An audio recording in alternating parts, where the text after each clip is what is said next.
नमस्कार दर्शक बंधु जय जगन्नाथ। आज हूँ नवेम्बर 22 तारिख शनिवार। तेज विलंब नक आसतु नजर पकेबा आज दिन ओडिशा तथा देश विदेशर गुरुत्वपूर्ण खबर गुड़िक परवर्ती खबर। राज्य कैबिनेट रे 12टी प्रस्ताव को अनुमोदन। 9टी विभाग 12टी प्रस्ताव को कैबिनेट अनुमोदन मिली। इस्पात खनि विभाग 2टी प्रस्ताव उपरे मोहर बाजी। अर्थ आईटी समेत विभिन्न विभाग प्रस्ताव को मंजूरी। एससी एसटी छात्र छात्री मेधावृत्ति वृद्धि कैबिनेट रे मंजूरी। ओडिशा रे प्रतिष्ठा हो ग्लोबल कैपेबिलिटी सेंटर पर आसिब 1000 कोटीर पुंजी निवेश। जल प्रदूषण नियम रे संशोधन प्रस्ताव को अनुमोदन मिली। मुख्यमंत्री मोहन चरण माझी अध्यक्षतार लोकसभा भवन में बसीथिला राज्य कैबिनेट गुरुत्वपूर्ण बैठक। मुख्यमंत्री मेधावी छात्र छात्री वृत्ति वृद्धि हेब। जनजाति छात्र छात्री को यही वृत्ति प्रदान करा जाउछि। एणिकी छात्रों को 11,000 टंका बदल में 16,000 टंका एवं छात्री को 17,000 टंकार वृत्ति मिलिबो। राज्य में बाली पथर खादान पर नीलाम हेब नहीं। एणिकी लॉटरी माध्यम लीज प्रदान करा जिवो। लघु खनिज संपदर आवंटन एही नुआ नियम को मंजूरी प्रदान करिछि। लघु खनिज उत्स गुड़िकर आवंटन एवं कार्यक्षमता को त्वरान्वित करने सह जोगाण चाहिदा मध्य थिबा व्यवधान को ह्रास करने एवं सुलभ मूल्य रे लघु खनिज जोगाण पर यही निष्पत्ति सहायक हेब बोली कुआଯାଉଛି। ओडिशा रे यूनिफॉर्म सेवा रे नियुक्ति परीक्षा पर गोटे आयोग रहिबो। गठन हेब यूनिफॉर्म सेवा कर्मचारी चयन आयोग।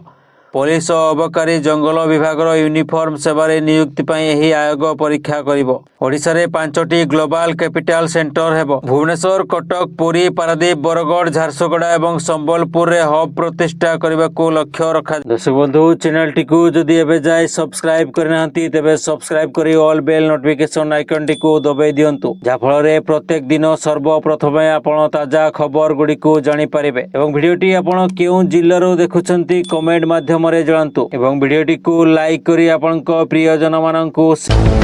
खबर श्रीमंदिर परिचालना कमिटी बैठक रे 5टी बिंदु उपरे आलोचना होईछि। पर्यायक्रमे हेब रत्न भंडार गणति मणति। अक्षय तृतीया पूर्व गणति मणति लागि सेवायत माने प्रस्ताव दैछंती। एमारो मठर रूपा इटा को श्री जगन्नाथ मंदिर अधीन को आनिबा लागि प्रयास आरंभ होईछि। महाप्रभुंक सुनावेशर आउ गोटे सेट पई प्रस्तुत आरंभ होईछि। अर्थ सब कमिटी रे बजेट पास होईछि। खूब शीघ्र भक्तंक लागि खोला जिवो श्री गुंडीचा मंदिर। श्रीमंदिर प्रशासन को परिचालना करिवो। नाट मंडप रे धाड़ी दर्शन संपर्क रे मध्य विशेष आलोचना होईछि। दिव्यांग माने किभଳି सुविधारे दर्शन करि परिबे से उपरे भी यही बैठक रे आलोचना होईछि। सेवायत कल्याण पांठी नै पेंशन राशि वृद्धि करा जाईछि। वरिष्ठ सेवायतंको 4,000 बदल रे 5,000 टंका मिलिबो। सेपरि पुरी बासिंदांको श्रृंखलित एवं सहज दर्शन लागि स्वतंत्र गाइडलाइन। परवर्ती खबर मालास्का समुद्र संधिर मध्य अंश रे सृष्टि घूर्णिबलय प्रभाव रे आज दक्षिण पूर्व बंगोपसागर रे एक लघुचाप क्षेत्र सृष्टि हेब।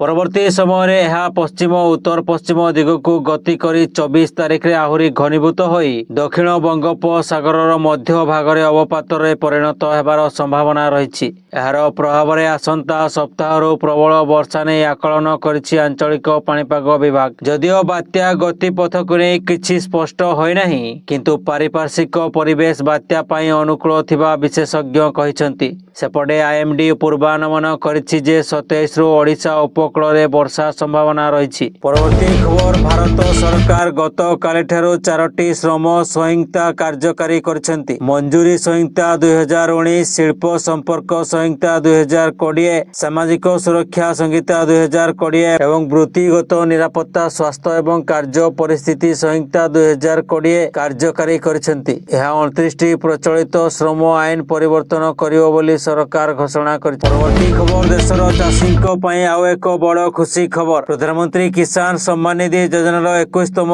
किस्ती सेमानक अकाउंट रे जमा होइथिबा बेले सरकार एबे फसल बीमा योजना संपर्क रे निष्पत्ति नैछंती। जहा वर्ष वर्ष ଧରି ଚାଷୀମାନେ ଦାବି କରି ଆସୁଛନ୍ତି। ଚାଷୀଙ୍କ ପାଇଁ ସବୁଠାରୁ ବଡ଼ ଚ୍ୟାଲେଞ୍ଜ ହେଉଛି ଯଦି ସେମାନଙ୍କର କଷ୍ଟ ଅର୍ଜିତ ଫସଲ ହଠାତ୍ କୌଣସି ବନ୍ୟ ପ୍ରାଣୀ ଆକ୍ରମଣରେ ନଷ୍ଟ ହୋଇଯାଏ କିମ୍ବା ପ୍ରବଳ ବର୍ଷା ଏବଂ ବନ୍ୟାରେ ବୁଡ଼ିଯାଏ ତେବେ ଚାଷୀ ସମ୍ପୂର୍ଣ୍ଣ କ୍ଷତି ସହିଥାଏ। ବର୍ତ୍ତମାନ ସରକାର ଏହି ଚିନ୍ତାକୁ ସମାଧାନ କରିଛନ୍ତି ଏବଂ ଗୁରୁତ୍ୱପୂର୍ଣ୍ଣ ଆଶ୍ୱସ୍ତି ପ୍ରଦାନ କରିଛନ୍ତି। ପରବର୍ତ୍ତୀ ଖବର, ଯଦି ଆପଣ ORS ନାଁରେ କିଛି ନ ଦେଖି କିଛି ସେବନ କରୁଛନ୍ତି ତେବେ ସାବଧାନ ହୋଇଯାନ୍ତୁ, କାରଣ ଆପଣଙ୍କୁ ହୁଏତ ORS କହି ଫଳରସ ବା ଇଲେକ୍ଟ୍ରୋଲାଇଟ୍ ଡ୍ରିଙ୍କ୍ସ ବିକ୍ରି କରାଯାଉଛି। ଏଥିପାଇଁ ORS ବ୍ରାଣ୍ଡ ନାଁରେ ବିକ୍ରି ହେଉଥିବା ଫଳରସ ଏବଂ ଇଲେକ୍ଟ୍ରୋଲାଇଟ୍ ଡ୍ରିଙ୍କ୍ସ ଉପରେ ପ୍ରତିବନ୍ଧକ ଲଗାଇବାକୁ FSSAI ସମସ୍ତ ରାଜ୍ୟକୁ ନିର୍ଦ୍ଦେଶ ଦେଇଛି। FSSAI ପକ୍ଷରୁ ସମସ୍ତ ରାଜ୍ୟକୁ ତୁରନ୍ତ ଚଢ଼ଉ ସହ କାର୍ଯ୍ୟାନୁଷ୍ଠାନ ଗ୍ରହଣ କରିବାକୁ କୁହାଯାଇଛି। ORS ଭଳି ଅବିକଳ ପ୍ୟାକେଜିଂ କରି ଏଭଳି ପାନୀୟ ବିକ୍ରି କରି ଲୋକଙ୍କୁ ବିଭ୍ରାନ୍ତ କରୁଥିବା କହିଛି FSSAI। ଗତ ଅକ୍ଟୋବର 15 ତାରିଖରେ FSSAI ପକ୍ଷରୁ ଏଭଳି ଏକ ନିର୍ଦ୍ଦେଶନାମା ଜାରି କରାଯାଇଥିଲା। ଏଥିରେ କୁହାଯାଇଛି ଯେ ଅନେକ ଉତ୍ପାଦରେ WHO ଦ୍ୱାରା ଅନୁମୋଦିତ ପ୍ରକୃତ ORS ଫର୍ମୁଲା ନାହିଁ କିମ୍ବା ସେଗୁଡ଼ିକର କୌଣସି ମେଡିକାଲ ପ୍ରଭାବ ନାହିଁ। ଏହା ସତ୍ତ୍ୱେ କମ୍ପାନୀଗୁଡ଼ିକ ପ୍ୟାକେଜ ଉପରେ ORS ଲେଖି ବିଭ୍ରାନ୍ତ ସୃଷ୍ଟି କରୁଛନ୍ତି, ଯାହା ଖାଦ୍ୟ ସୁରକ୍ଷା ଆଇନ 2006ର ଉଲ୍ଲଂଘନ କରୁଛି। ପରବର୍ତ୍ତୀ ଖବର, ନା ପ୍ରାକ୍ଟିକାଲ ଟେଷ୍ଟ ନା କମ୍ପ୍ୟୁଟର ଟେଷ୍ଟ, କିଛି ବି ଦରକାର ନାହିଁ। ଟଙ୍କା ଦେଲେ ତିଆରି ହୋଇଯାଉଛି ଡ୍ରାଇଭିଂ ଲାଇସେନ୍ସ। ଫେକ୍ ଆଫିଡେଭିଟ୍ର ନିଆଯାଉଛି ସହାୟତା। ହେଲେ ଏହା ହେଉଛି ଓଡ଼ିଶା ନୁହେଁ, ଛତିଶଗଡ଼ରେ। ଆଉ ସେଠାରେ ଫେକ୍ ଲାଇସେନ୍ସ ହାସଲ କରୁଛନ୍ତି ଓଡ଼ିଶା ଲୋକ। ଡ୍ରାଇଭିଂ ଲାଇସେନ୍ସର ଅନ୍ତଃରାଜ୍ୟ ଦୁର୍ନୀତି। ଓଡ଼ିଶାରେ DL ପାଇଁ ଟେଷ୍ଟ ଦେଇ ଫେଲ୍ ହୋଇଥିବା ଲୋକଙ୍କ ଠାରୁ ଟଙ୍କା ନେଇ ଛତିଶଗଡ଼ରୁ DL କରାଇ ଦେଉଛନ୍ତି ଦଲାଲ। ଆଉ ଏହାର ହବ୍ ପାଲଟିଛି ଛତିଶଗଡ଼ର ରାୟଗଡ଼ ଜିଲ୍ଲା ପରିବହନ କାର୍ଯ୍ୟାଳୟ। 2 ଚକିଆ ପାଇଁ 5,000, 4 ଚକିଆ ପାଇଁ 12,000 ଓ ହେଭି ଲାଇସେନ୍ସ ପାଇଁ 40,000 ଟଙ୍କା ଗଣିବାକୁ ପଡୁଛି। ଲାଇସେନ୍ସ ପାଇଲା ପରେ ଓଡ଼ିଶାର RTO କାର୍ଯ୍ୟାଳୟରେ ଠିକଣା ବଦଳାଇବାକୁ ଆବେଦନ କରି ଓଡ଼ିଶାରେ ଲାଇସେନ୍ସ ହାତେଇ ନେଉଛନ୍ତି। ଏନେଇ ସୁନ୍ଦରଗଡ଼ RTO କହିଛନ୍ତି ଛତିଶଗଡ଼ DLର ତଦନ୍ତ କରି କାର୍ଯ୍ୟାନୁଷ୍ଠାନ ନିଆଯିବ। ପରବର୍ତ୍ତୀ ଖବର, ସୁପ୍ରିମକୋର୍ଟ ଏକ ଗୁରୁତ୍ୱପୂର୍ଣ୍ଣ ରାୟ ଉପରେ ବଡ଼ ଶୁଣାଣି କରିଛନ୍ତି। ସୁପ୍ରିମକୋର୍ଟ କହିଛନ୍ତି ଯେ କୌଣସି ବିଲ୍ ଅନୁମୋଦନ କରିବା ସମୟରେ ରାଷ୍ଟ୍ରପତି ଏବଂ ରାଜ୍ୟପାଳମାନେ ସମୟସୀମା ମଧ୍ୟରେ ବନ୍ଧା ହୋଇପାରିବେ ନାହିଁ। ରାଷ୍ଟ୍ରପତି କିମ୍ବା ରାଜ୍ୟପାଳଙ୍କ କାର୍ଯ୍ୟକଳାପ କୋର୍ଟରେ ବିଚାରଯୋଗ୍ୟ ନୁହେଁ। ବର୍ତ୍ତମାନ ଏକ ବିଲ୍ ଆଇନରେ ପରିଣତ ହେବା ପରେ ଯାଇ ତାର ନ୍ୟାୟିକ ସମୀକ୍ଷା କରାଯାଇପାରିବ। ପରବର୍ତ୍ତୀ ଖବର, ସମଗ୍ର ଦେଶରେ ଶୀତ ଲହରୀ ଖେଳି ଯାଇଛି। ଏଥିପାଇଁ ରାତିରେ ତାପମାତ୍ରା ଅସ୍ୱାଭାବିକ ଭାବେ ତଳକୁ ଖସି ଆସୁଥିବା ବେଳେ ଦେଶର ସମଗ୍ର ପ୍ରାନ୍ତରେ ଘନ କୁହୁଡ଼ି ଦେଖାଯାଉଛି। କୁହୁଡ଼ି ପ୍ରଭାବରେ ପ୍ରାୟ ସମସ୍ତ ଅଞ୍ଚଳରେ ଜନଜୀବନ ଅସ୍ତବ୍ୟସ୍ତ ହୋଇପଡ଼ିଛି। ଚଳିତ ଶୀତ ଋତୁରେ ଉତ୍ତର ଭାରତ ସର୍ବାଧିକ ଭାବେ ପ୍ରଭାବିତ ହୋଇଛି। ସମଗ୍ର ଉତ୍ତର ଭାରତରେ ବାୟୁ ସୂଚକ ନିମ୍ନରେ ପହଞ୍ଚିବା ସହ ପରିବେଶରେ ଘନ କୁହୁଡ଼ି ପରିଲକ୍ଷିତ ହେଉଛି। ସୁରକ୍ଷାକୁ ଦୃଷ୍ଟିରେ ରଖି ଭାରତୀୟ ରେଲୱେ ଚଳିତ ବର୍ଷ ଡିସେମ୍ବର 1 ତାରିଖରୁ 2026 ମସିହା ଫେବୃଆରୀ 28 ତାରିଖ ଯାଏ ଅନେକ ଟ୍ରେନ୍ ଚଳାଚଳକୁ ବାତିଲ କରିଦେଇଛି। କିଛି ଟ୍ରେନ୍କୁ ଆଂଶିକ ଭାବେ ରଦ୍ଦ କରାଯାଇଥିବା ବେଳେ କେତେକ ଟ୍ରେନ୍କୁ 3 ମାସ ପର୍ଯ୍ୟନ୍ତ ବାତିଲ କରାଯାଇଛି। ପରବର୍ତ୍ତୀ ଖବର, ମୁଖ୍ୟ ଶାସନ ସଚିବ ମନୋଜ ଆହୁଜାଙ୍କ କାର୍ଯ୍ୟକାଳ ଡିସେମ୍ବର 31ରେ ସରିବ। ମନୋଜଙ୍କ ପରେ ଏହି ପଦରେ କିଏ ବସିବ ତାକୁ ନେଇ ଆରମ୍ଭ ହୋଇଛି ଚର୍ଚ୍ଚା। 4 ଜଣଙ୍କ ନାଁ ଚର୍ଚ୍ଚାରେ ଥିବାବେଳେ ମୋହନଙ୍କ ଭରସା କିଏ ଜିତୁଛି ତା ଉପରେ ରହିବ ନଜର। ବିଧାନସଭା ଅଧିବେଶନ ପୂର୍ବରୁ ରାଜ୍ୟ ସରକାରଙ୍କ ବଡ଼ ନିଷ୍ପତ୍ତି। କ୍ୟାବିନେଟ ବୈଠକରେ 12ଟି ପ୍ରସ୍ତାବ ଉପରେ ବାଜିଲା ମୋହର।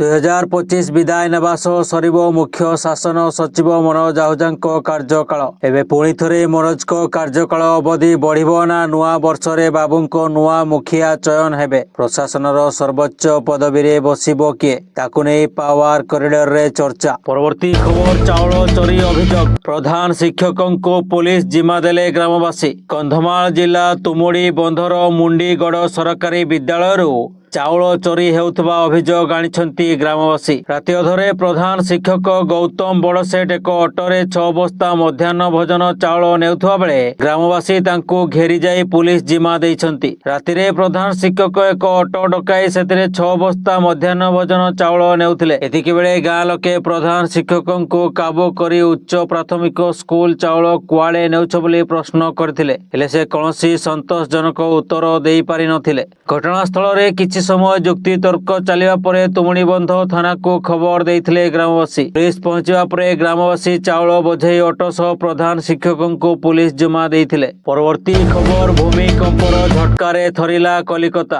ଶୁକ୍ରବାର ସକାଳେ ପଶ୍ଚିମବଙ୍ଗର ରାଜଧାନୀ କଲିକତାରେ ଏକ ଭୂମିକମ୍ପ ଅନୁଭୂତ ହୋଇଛି। ରିକ୍ଟର ସ୍କେଲରେ ଏହି ଭୂମିକମ୍ପର ତୀବ୍ରତା 5.6 ଥିଲା। ତେବେ ଏହାର କେନ୍ଦ୍ରସ୍ଥଳ ବାଂଲାଦେଶର ଟୁଙ୍ଗିରେ ହୋଇଥିବା ଜଣାପଡ଼ିଛି। ତେବେ ଭୂମିକମ୍ପ ପରେ ଭୟଭୀତ ହୋଇ କଲିକତାର ବାସିନ୍ଦାମାନେ ଘରୁ ବାହାରକୁ ବାହାରି ଆସିଥିଲେ। ମିଳିଥିବା ସୂଚନା ଅନୁସାରେ ସକାଳ 10:10ରେ ଏହି ଭୂମିକମ୍ପ ଅନୁଭୂତ ହୋଇଥିଲା। ତଥାପି କଲିକତାର କୌଣସି ସ୍ଥାନରୁ କିଛି କ୍ଷୟକ୍ଷତିର ଖବର ମିଳିନାହିଁ। ପରବର୍ତ୍ତୀ ଖବର, ଦିଲ୍ଲୀ ବିସ୍ଫୋରଣ ମାମଲା ଏନ୍ଆଇଏ ଦ୍ୱାରା ଆଉ 4 ଜଣଙ୍କୁ ଗିରଫ କରାଯାଇଛି। ଏନ୍ଆଇଏର ସୂଚନା ଅନୁସାରେ ଗିରଫ ହୋଇଥିବା 4 ଜଣ ମଧ୍ୟରୁ 3 ଜଣ ଜମ୍ମୁ ଓ କାଶ୍ମୀରର ବାସିନ୍ଦା ହୋଇଥିବା ବେଳେ ଜଣେ ଅଭିଯୁକ୍ତ ଉତ୍ତରପ୍ରଦେଶରୁ। ଧରା ପଡ଼ିଥିବା ଅଭିଯୁକ୍ତ ସମସ୍ତେ ଡାକ୍ତର। ଅଭିଯୁକ୍ତମାନେ ବିସ୍ଫୋରଣ ଷଡ଼ଯନ୍ତ୍ରରେ ସିଧାସଳଖ ଜଡ଼ିତ ଥିବା ନେଇ ଏନ୍ଆଇଏ ଦାବି କରିଛି। ଏହି ମାମଲାରେ ଆହୁରି ଅଧିକ ତଥ୍ୟ ଏକାଠି କରିବା ପାଇଁ ଏନ୍ଆଇଏ ବର୍ତ୍ତମାନ ଗିରଫ ହୋଇଥିବା ବ୍ୟକ୍ତିମାନଙ୍କୁ ପଚରାଉଚରା କରୁଛି ଏବଂ ବିସ୍ଫୋରଣ ପଛରେ ଥିବା ସମ୍ପୂର୍ଣ୍ଣ ନେଟୱାର୍କକୁ ଠାବ କରିବାକୁ ଚେଷ୍ଟା କରୁଛି।